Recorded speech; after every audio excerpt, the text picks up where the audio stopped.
को मोहताज हो गए थे। इस पूरी स्थिति का जिम्मेदार वहां का जमींदार धनी चंद था। हुजूर, हकीम की दवाई खाने से कुछ फर्क पड़ा? नहीं, अब तो टांग भी सुन्न हो रही है। इस मुश्किल का हल तो अब महाराज ही कर सकेंगे। महाराज की जय हो, महाराज की जय हो। महाराज, हम आपके पास फरियाद लेकर आए हैं। बारिश न होने की वजह से हमारी फसल बर्बाद हो गई है। अब तो हमारे घर में खाने के लिए भी कुछ नहीं बचा। हमारे बच्चे भूखे प्यासे मर रहे हैं। अगर आप अनुमति दें तो रब से कोई दुआ फरियाद करें। शायद वह हमारी फरियाद सुन ले और बारिश बरसा दे, जिससे हमारी फसल अच्छी हो जाए। नहीं नहीं, खबरदार, रब के आगे कोई फरियाद नहीं करेगा। रब किसी की बात नहीं सुनता। तुम लोगों की फरियाद मैं सुनूंगा। मैं तुम्हें सबको राशन दूंगा। धनी चंद ने लोगों को अनाज दिया और उन्हें भेज दिया। ये कहानी एक जालिम बादशाह और उसकी बेटी की है। भट्टी रियासत, जहाँ का जमींदार धनी चंद बहुत जालिम और जाबिर इंसान था। उसकी मर्जी के बिना पत्ता भी नहीं हिलता था। धनी चंद की 5 बेटियां थीं और उसकी पत्नी का नाम कौशल्या था।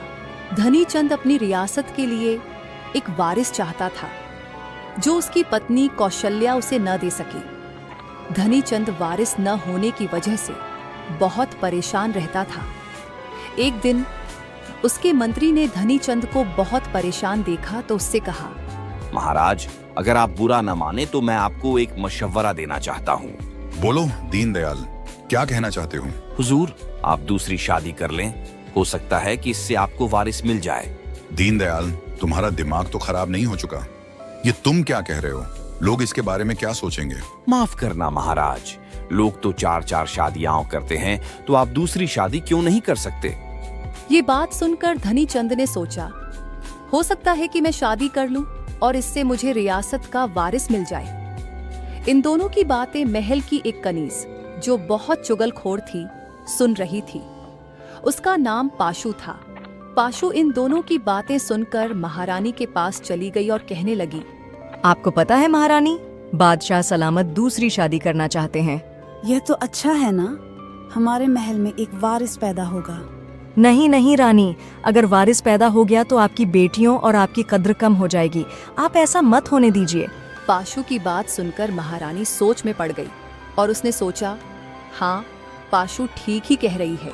महारानी ने महाराज को रोकने की कोशिश की, लेकिन महाराज ने दूसरी शादी कर ली। कुछ अरसे बाद महाराज को खबर मिली कि उनकी दूसरी पत्नी मां बनने वाली है।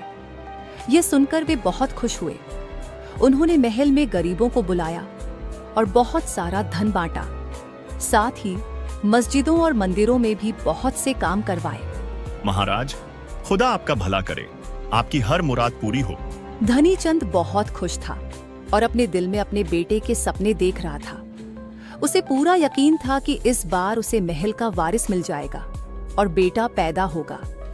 जब बच्चे के जन्म का समय आया तो महाराज बहुत खुश था, लेकिन जब उसे पता चला कि बेटा नहीं बल्कि बेटी पैदा हुई है तो वह गुस्से में आ गया और उसने कहा, यहाँ कोई भगवान नहीं।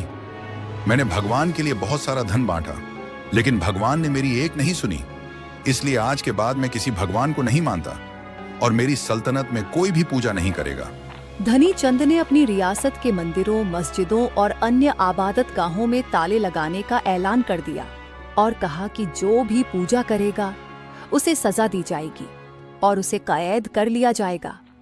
धनी चंद ने अपनी बेटी को देखा तक नहीं और वहां से चला गया।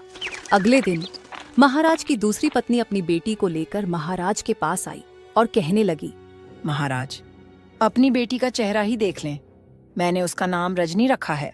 रजनी यानी कि रात। इसने मेरी जिंदगी को अंधेरों में डुबो दिया है। जाओ, इसको ले जाओ। मेरा इससे कोई संबंध नहीं है। हुजूर, अगर बेटा नहीं हुआ तो इसमें उसका क्या गुनाह है? इसका सबसे बड़ा गुनाह यह है कि यह मेरा वारिस खा गई और उसके बाद उस रब का जिसने मुझे वारिस अता नहीं किया। इसी तरह वक्त गुजरता गया। जब रजनी 5 साल की हुई तो उसने देखा कि उसका पिता दूसरी बेटियों से प्यार करता है, लेकिन उससे नहीं। एक दिन वह अपनी माँ से कहने लगी, माँ, पिताजी मुझसे प्यार क्यों नहीं करते? मुझे दूसरी बहनों के साथ खेलने भी नहीं देते। बेटा, तुम परेशान मत हो। जब तुम बड़ी हो जाओगी तो वह सबसे ज्यादा प्यार तुमसे ही करेंगे। रब सब ठीक कर देगा। इसी तरह दिन गुजरते गए और रजनी जवान हो गई। जब रजनी बड़ी हुई तो उसका लगाव ज्यादातर गरीबों से था। वह गरीब लड़कियों के साथ खेला करती और रब को याद करती, दुआएं मांगती रहती। धनीचंद को इस बात का अंदाजा नहीं था कि उसकी बेटी और उसकी पत्नी घर में ही रब का नाम लेती हैं। एक दिन दूसरी रियासत का राजा और उसका राजकुमार धनीचंद की रियासत में आया।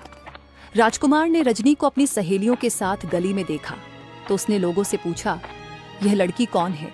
लोगों ने जवाब दिया, यह रजनी है, राजा धनीचंद की बेटी। राजकुमार को रजनी बहुत पसंद आ गई। उसने अपने पिता से रजनी से शादी करने की इच्छा जताई। राजकुमार के पिता ने धनीचंद से रजनी की शादी की बात की, लेकिन वह नहीं माना और बोला, मेरी 6 बेटियां हैं और यह सबसे छोटी है। 5 बड़ी बेटियों को छोड़कर मैं इसकी शादी नहीं करा सकता। लोग क्या कहेंगे? बड़ी 5 बेटियों में से किसी के लिए रिश्ता ले लें। नहीं धनीचंद जी, हमें तो रजनी का ही रिश्ता चाहिए। माफ कीजिएगा, लेकिन मैं अपनी 5 बड़ी बेटियों को छोड़कर सबसे छोटी बेटी का रिश्ता नहीं कर सकता।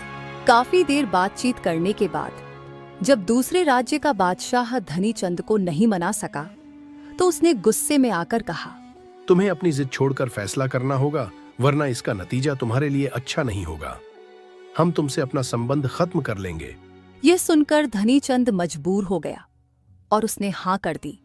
फिर दूसरी रियासत का बादशाह और उसका राजकुमार अपनी रियासत में वापस चले गए। जल्द ही यह खबर बड़े महल में आग की तरह फैल गई। जब यह बात पैशों को पता चली तो वह बड़ी महारानी के पास चली गई। महारानी, आपको पता चला कि महाराज ने रजनी का रिश्ता शाहजादे के साथ तय कर दिया है। यह तो बहुत अच्छी बात है कि रजनी का रिश्ता राजकुमार से हो गया। महारानी, जो मैं आपसे कहना चाहती हूँ इस बात को समझें। अगर रजनी का रिश्ता हो गया तो लोग बातें करेंगे कि बड़ी 5 बेटियों को पता नहीं कौन सा मसला है, जिस वजह से 5 को छोड़कर सबसे छोटी का रिश्ता कर दिया। तुम ठीक ही कह रही हो। मैं ऐसा करती हूँ, महाराज से जाकर इस बारे में बात करती हूँ। रानी, आप महाराज से बात न करें, वे वचन दे चुके हैं। आप जाकर रजनी से बात करें। अगर वह मुकर जाएगी तो रिश्ता नहीं होगा। महारानी रजनी के पास चली गई और उससे जाकर कहने लगी, रजनी बेटा, मुझे तुमसे एक जरूरी बात करनी है, लेकिन तुम्हें मुझे पहले वचन देना होगा कि तुम यह बात किसी से नहीं करोगी। बेफिक्र हूँ, मैं किसी को नहीं बताऊंगी। आप बताइए, क्या बात करनी है? मुझे पता चला है कि तुम्हारा रिश्ता महाराज ने दूसरे राज्य के राजकुमार के साथ कर दिया है। मैं चाहती हूँ तुम इस रिश्ते से इनकार कर दो। अगर तुम्हारा रिश्ता शाहजादे के साथ हो गया तो लोग मेरी 5 बेटियों के बारे में बुरा भला सोचेंगे। ठीक है माँ, मैं इस रिश्ते से इनकार कर दूंगी। ये भी मेरी बहनें हैं, ये मुझसे बड़ी हैं। इनका रिश्ता पहले होना चाहिए। रजनी अपने पापा के पास चली गई और उनसे जाकर कहा, पिताजी, ये मैं रिश्ता नहीं कर सकती। पहले आप बड़ी बहनों के लिए रिश्ता ढूंढे, फिर मैं शादी करूंगी। ये सुनकर धनीचंद बहुत गुस्से में आ गए। तुम्हारा दिमाग तो नहीं खराब हो गया? क्या बोल रही हो? अब मैंने बात कर दी है। जो आपने सुना है मैंने वही कहा है। मैं अभी शादी नहीं कर सकती जब तक मेरी 5 बड़ी बहनों की शादी ना हो जाए। मैं अपनी नहीं करवाऊंगी। तुम्हारी इतनी हिम्मत कि तुम मेरे सामने जुबान चला रही हो। धनीचंद ने गुस्से में आकर अपनी दूसरी बेटियों को भी बुलाया और उन्हें बुलाकर उनसे पूछने लगा, मुझे यह बताओ, तुम सब किसका खाती हो? धनीचंद की 5 बड़ी बेटियों ने कहा, पापा जी, हम आपका ही खाते हैं। मैं जो भी बात कहूँगा क्या तुम मानोगे या नहीं? हाँ पापा जी, आप हुक्म करें। आप जो भी कहेंगे हम आपकी बात मानेंगे। लेकिन यह मेरी बात क्यों नहीं मानती? तुम किसका खाती हो? पापा जी, मैं रब का खाती हूँ। वही सबका मालिक है। हम सब उसी का खाते हैं, यहाँ तक कि आप भी उसी का खाते हैं। तुम्हारी इतनी हिम्मत, बहुत ही यकीन है ना तुम्हें अपने रब पर। तो चलो मैं भी देखता हूँ तुम्हारा रब तुम्हारे लिए क्या करता है।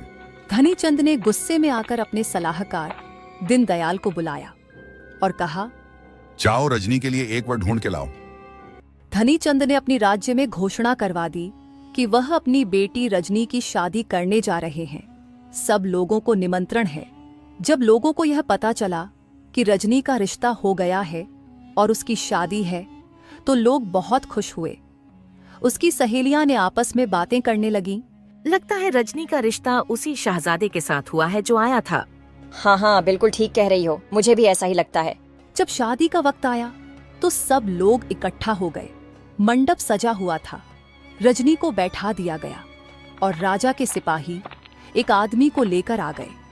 वह आदमी अपाहिज और कुष्ठ रोगी था। सब लोग हैरान रह गए। यह कौन है और इसे यहाँ क्यों लेकर आए हैं? रजनी की शादी इस इंसान से होगी। पंडित, भेड़े शुरू करो। ये सुनकर रजनी की सहेलियां सब हैरान रह गई और लोग आपस में बातें करने लगे। ये कैसा पिता है, अपनी बेटी पर जुल्म कर रहा है? रजनी की माँ ने कहा, महाराज, आप यह क्या कर रहे हैं? ऐसा जुल्म न करे, ऐसा जुल्म न करे। मेरी बेटी पर रहम करे। रजनी, तुम उठ जाओ, ये शादी हरगिज न करना। रजनी की माँ ने रजनी को बहुत रोका, लेकिन रजनी न मानी और रजनी ने अपनी माँ से कहा, माँ, ये मेरी किस्मत में है। जिस तरह पापा जी ने कहा ऐसा ही होगा। ये शादी मैं जरूर करूंगी। इस तरह रजनी की शादी हो गई और वह अपने पति के साथ चली गई। सब लोग जानते थे कि यह गलत हो रहा है, लेकिन कोई भी धनीचंद को रोक नहीं सका, क्योंकि वह पूरी राज्य का राजा था। इसलिए उसके खिलाफ जाने की किसी में भी हिम्मत नहीं थी। जब रजनी अपने पति के साथ उसकी बस्ती में गई तो उसकी बस्ती के लोग उसे मजाक करने लगे। अरे भैया, ये देखो, इस मजदूर की भी इतनी खूबसूरत लड़की से शादी हो गई। लोगों ने बहुत मजाक उड़ाया। रजनी का पति खुद भी जानता था कि मैं इस काबिल नहीं हूँ कि मुझसे इतनी खूबसूरत लड़की शादी करे। उसने रजनी से कहा, तुम यहाँ से चली जाओ, ये तो मेरी किस्मत में लिखा है। ये लोग मुझे बहुत जलील करेंगे। तुम मेरी वजह से जलील ना हो। तुम मुझे छोड़कर यहाँ से चली जाओ, मैं तो किसी काम का नहीं हूँ। नहीं, मैं आपको छोड़कर नहीं जाऊंगी। मैं आपके साथ ही रहूंगी। अब आप मेरी जिम्मेदारी हैं। रजनी ने सोचा कि मेरे नए कपड़ों की वजह से लोग उसका मजाक उड़ा रहे हैं। उसने पुराने कपड़े पहन लिए और अपने पति को साथ लेकर बस्ती से चली गई। रजनी अपने पति को लेकर जगह जगह जाती और जहां भी आबादी होती वहां से भीख मांगने के लिए चली जाती और उसके लिए खाना लेकर आती और उसे खिलाती। इस तरह दिन गुजरते गए। दूसरी तरफ धनीचंद की राज्य में रजनी के जाने के बाद बारिशें नहीं हुई, जिस वजह से वहां भी धुंध छा गई और लोग अनाज के एक एक दाने को तरस रहे थे। धनीचंद का दूसरी राज्य के राजा के बेटे के साथ रजनी की शादी न करने की वजह से उनके साथ भी धनीचंद का संबंध खत्म हो चुका था, जिस वजह से उन्होंने भी धनीचंद की कोई मदद नहीं की। धनीचंद अपने आप को बहुत मुश्किल हालात में पा रहा था। एक दिन दरिया के किनारे अपने पति को छोड़कर रजनी भीख मांगने के लिए गई। पति ने जब देखा कि यह मेरी वजह से परेशान हो रही है तो उसने सोचा कि मैं ही मर जाता हूँ। ये मेरी वजह से बेइज्जत हो रही है। अभी इसकी उम्र ही क्या है, ये अपनी जिंदगी गुजार ले। यह सोचकर वह दरिया की तरफ बढ़ा और मरने की कोशिश की। रास्ते में कोई दूसरा आदमी जा रहा था। उसने उसे रोका और कहा, यह जिंदगी भगवान की देन है, तुम इसे मत बर्बाद करो और भगवान पर भरोसा रखो, भगवान सब ठीक कर देगा। ऐसे ही दिन गुजरते गए। एक दिन रजनी खाना खाने के लिए बैठी थी कि वही शहजादा वहां खाना बांट रहा था। जब उसकी नजर रजनी पर पड़ी तो उसने कहा, रजनी, तुम्हारे साथ बहुत ज्यादती हुई है। तुम्हारे पिता ने तुम्हारे साथ बहुत जुल्म किया है। नहीं नहीं, ये मेरी किस्मत में लिखा है। अब यही मेरी जिंदगी है। शहजादे ने कहा, चलो हम इसका इलाज करवाते हैं। शहजादा रजनी और उसके पति को साथ लेकर एक हकीम के पास चला गया। हकीम ने रजनी के पति को चेक किया और उसके शरीर पर दवा लगाई, लेकिन वह दवा किसी भी काम नहीं आई। उसने काफी कोशिश की, लेकिन जब कोई भी असर नजर नहीं आया तो उसने शहजादे से कहा, शहजादे, ये दवा काम नहीं कर रही, इसका इलाज मेरे पास नहीं है। तो फिर कहाँ है इसका इलाज? यहाँ से दूर एक जगह है, वहाँ एक बुजुर्ग रहते हैं, वही इसका इलाज कर सकते हैं। शहजादे ने कहा, चलो ठीक है, हम सुबह ही निकल जाएंगे। नहीं शहजादे, आप हमारे साथ नहीं जाएंगे। ये मेरी जिम्मेदारी है, मैं ही उसे लेकर जाऊंगी। इस तरह रजनी अपने पति को साथ लेकर चल पड़ी और एक बुजुर्ग के पास चली गई। जब बुजुर्ग ने रजनी के पति को देखा तो उन्होंने कहा, पिछले जन्म में इसका एक खेत था। वह इस खेत में फसल उगाता था। इस खेत में एक पेड़ था और उस पेड़ पर पक्षी रहा करते थे। वे उसकी फसल से खाना खाते थे। एक दिन उसने सोचा कि ये पक्षी मेरी फसल को खा जाते हैं। उसने पेड़ को आग लगा दी। पक्षी तो उड़ गए, लेकिन उस पेड़ में जो पक्षियों के घोंसले थे वे जल गए। घोंसलों में छोटे छोटे बच्चे थे, वे भी जल गए। उसे उसी का दंड इस जन्म में मिला है। इसका इलाज एक दरबार में है। उस दरबार में एक तालाब है। अगर वह सच्ची नीयत से वहां जाकर तौबा कर ले और उसमें नहा ले तो उसका कोढ़ और अपाहिजपन खत्म हो जाएगा। यह सुनकर रजनी अपने पति को साथ लेकर उस दरबार की तरफ चल पड़ी। रास्ते में उसे बहुत थकावट महसूस हुई और जब वह दरबार के पास पहुंची तो उसे बहुत ज्यादा भूख लगने लगी। वह बहुत थकी हुई थी, इसलिए उसने पास की बस्ती से खाना लाने का फैसला किया। उसने एक पेड़ के नीचे अपने पति को छोड़ दिया और खुद खाना ढूंढने के लिए उस बस्ती में चली गई। वह अपने पति को जिस जगह पर छोड़कर गई वहां एक तालाब भी था। उसके पति ने देखा कि एक कौवा तालाब में डुबकी लगाता है। पहले वह काला था, लेकिन जब वह डुबकी लगाकर तालाब से बाहर निकला तो उसका रंग सफेद हो गया। उसके पति ने सोचा कि हो सकता है यह वही तालाब हो जहां हमें बाबा जी ने भेजा है। उसके पति ने कौवे को देखकर तालाब में डुबकी लगा दी और डूबते हुए रब से तौबा की ओर दुआ मांगी। कुछ देर बाद उसका कोढ़ और अपाहिजपन खत्म हो गया और वह ठीक होकर पानी से बाहर निकल आया। जब रजनी ने आकर देखा कि मेरा पति कहाँ है तो उसकी नजर उस व्यक्ति पर पड़ी जो बिल्कुल ठीक हो चुका था। उसने रजनी से कहा, मैं ही तुम्हारा पति हूं। मैंने इस तालाब में डुबकी लगाई और मैं ठीक हो गया। लेकिन रजनी नहीं मानी। उसने कहा, नहीं, तुम मेरे पति नहीं हो। दो आदमी वहां से गुजर रहे थे। वे दोनों रुक गए और पूछा, क्या हुआ? क्या माजरा है? रजनी ने बताया, ये मेरा पति नहीं है, मेरा पति तो बीमार था।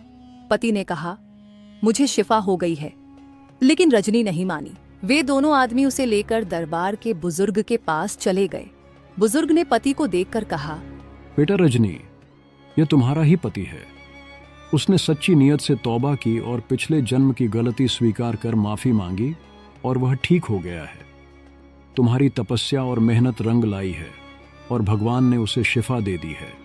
रजनी अपने पति को साथ लेकर अपने पिता धानी चंद की राज्य में जब दाखिल हुई, जहां पर कहर पड़ा हुआ था, उसके दाखिल होते ही वहां बारिश होना शुरू हो गई। लोगों ने जब रजनी को देखा तो कहने लगे, ये कोहरा रजनी के यहाँ से चले जाने की वजह से था। अब वह आ गई है तो बारिश भी आ गई। लोगों ने उसके पति को देखा और हैरान रह गए कि यह तो बिल्कुल ठीक हो गया है। इस तरह रजनी अपने पिता के पास गई तो वह बिस्तर पर लेटा हुआ था। उसने जब रजनी को देखा तो हाथ जोड़कर उससे माफी मांगी।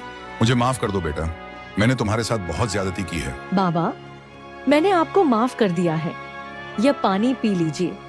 इस पानी से मेरे पति को शिफा मिली है। पिता ने वह पानी पिया और वह भी ठीक हो गया।